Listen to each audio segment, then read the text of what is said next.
গগন আজ অনেকদিন পর মাসির বাড়ি যাচ্ছে।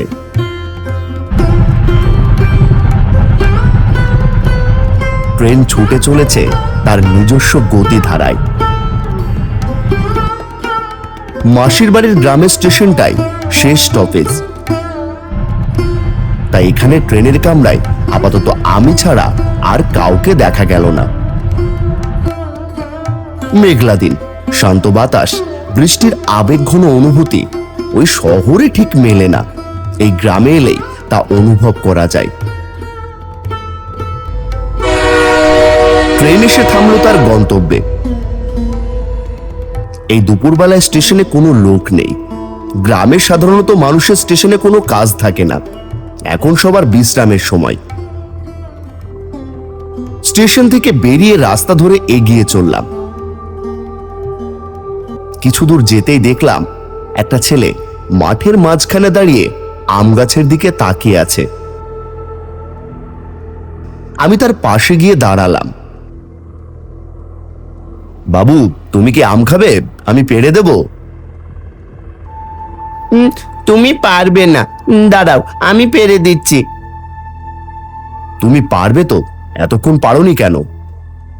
ওই যে দেখছো গাছে পাখির বাসা আছে, ওরা খুব ঠুকরে দেয়। দাঁড়াও পেরে দিচ্ছি তোমার জন্য। আমার কিছু বলার আগেই ছেলেটি ফটাফট গাছে উঠে গেল। আমি দাঁড়িয়ে দেখলাম বেশ কয়েকটা আম পেড়ে নিয়ে এলো,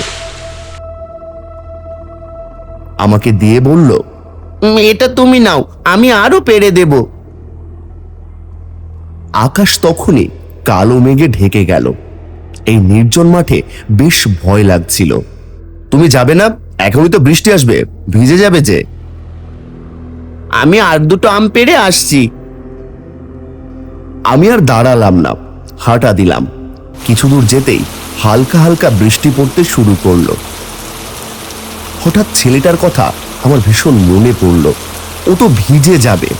আর তখনই প্রচন্ড জোরে একটা বজ্রপাত হলো, আর হিমশীতল বাতাস আমায় ছুঁয়ে গেল। কানে কানে কে যেন বলল, দাদা আমগুলো খুব মিষ্টি। গলাটা চেনা, মাঠে সেই ছেলেটির মতো। আমার একটু ভয় লাগলো। মাসির বাড়ি পৌঁছতেই মাসি বলল,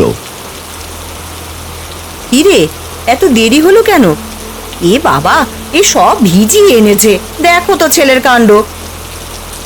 আমি কোনো কথা না বলে মাসির হাতের আমগুলো দিয়ে তাড়াতাড়ি স্নান করতে চলে গেলাম। দুপুরে খেয়ে বিছানায় শুয়ে একটু বিশ্রাম নিচ্ছি, এমন সময় উঠোনে হট্টগোলের শব্দে বেরিয়ে এলাম। এখন বৃষ্টি থেমে গেছে।